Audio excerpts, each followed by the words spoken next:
أعوذ بالله من الشيطان الرجيم ويخرون للأذقان يبكون يزيدهم خشوعا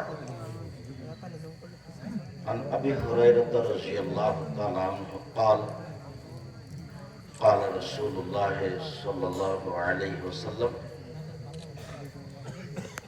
سبعة يظلهم الله تعالى في ظله يوم لا ظل إلا ظله إمام عادل وشاب نشأ في عبادة الله ورجل قلبه معلق بالمسجد إذا خرج منه حتى يعود إليه ورجلان تحبا في الله اجتمع عليه وتفرق عليه ورجل ذكر الله خاليا ففاضت عيناه ورجل دعته امرأة ذات حسب وجمال فقال إني أخاف الله ورجل تصدق بصدقة فأخفاها حتى لا تعلم شماله ما تنفق يمينه রাওয়াহ বুখারী ও মুসলিম।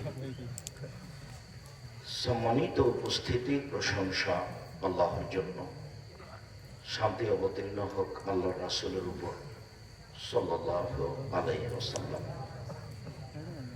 আজকের দিনে বৈঠকের সংক্ষিপ্ত সময় বক্তব্যের বিষয় আল্লাহ ভীতি, আল্লাহকে ভয় করা সম্পর্কে, আল্লাহর ভয়ে কান্নাকাটি করা সম্পর্কে এক গুরুত্বপূর্ণ সংক্ষিপ্ত তথ্যবহুল বিবরণের চেষ্টা করব ইনশাআল্লাহ আজিজ। আমরা যে যেখানে আছি আমাদের প্রয়োজনীয় কথা কর্ম ত্যাগ করে স্থানে বসে গুরুত্বপূর্ণ আলোচনা শোনার প্রাণপণে চেষ্টা করব। এ ব্যাপারে আমাদের পক্ষ থেকে আন্তরিকভাবে অনুরোধ রইল। আর আমি ব্যক্তিগতভাবে অনেক কষ্ট করে আপনাদের কাছে এসেছি। আমি কথা বলবো, আপনি কথা গল্প করবেন,